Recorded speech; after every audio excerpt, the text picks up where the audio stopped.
Menteri Luar Negeri China Wang Yi mengecam keras Jepang setelah Perdana Menteri Sanae Takaichi mengeluarkan pernyataan yang dianggap Beijing sebagai sinyal salah dan mengejutkan terkait Taiwan. Kecaman itu disampaikan melalui pernyataan resmi Kementerian Luar Negeri China pada hari Minggu, menambah panas ketegangan yang sudah berlangsung lebih dari 2 pekan.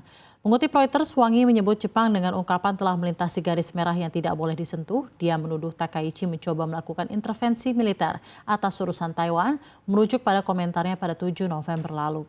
Saat itu Takaichi mengatakan kemungkinan serangan China terhadap Taiwan dapat memicu respon militer dari Tokyo. Pernyataan tersebut memantik salah satu krisis terbesar dalam hubungan Beijing dan Tokyo dalam beberapa tahun terakhir. Perselisihan itu kini merembet ke sektor perdagangan hingga hubungan budaya.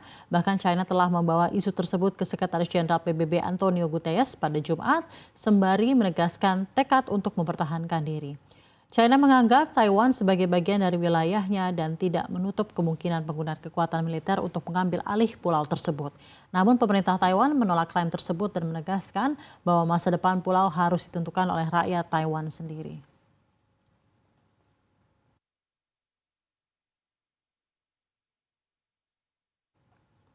Sementara itu, Perdana Menteri Jepang Sanae Takaichi mengatakan kepada wartawan pada hari Minggu 23 November bahwa ia tidak bertemu dengan Perdana Menteri Tiongkok Li Qiang selama gelaran G20, tetapi ia menekankan bahwa negaranya terbuka terhadap berbagai bentuk dialog dengan China. Ketika ditanya oleh wartawan pada hari Jumat 21 November soal apakah komentarnya sebelumnya bahwa kemungkinan Taiwan dapat menjadi krisis eksistensial bagi Jepang, Takaichi mengatakan bahwa label tersebut merupakan wewenang pemerintah untuk memutuskan berdasarkan semua informasi yang tersedia dalam situasi yang ada. 今回の G20 サミットでは、李強総理と会話する機会はございませんでした。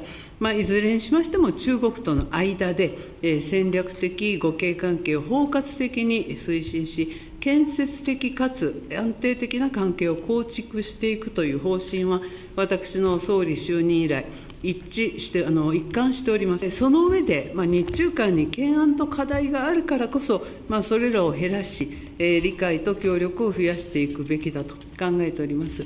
我が国としては、中国とのさまざまな対話について、オープンでございます。扉を閉ざすようなことはいたしておりません。その中で当然、我が国として主張すべきことは主張していくということが大事でございます。このような姿勢のもと、今後も適切に対応を行ってまいります。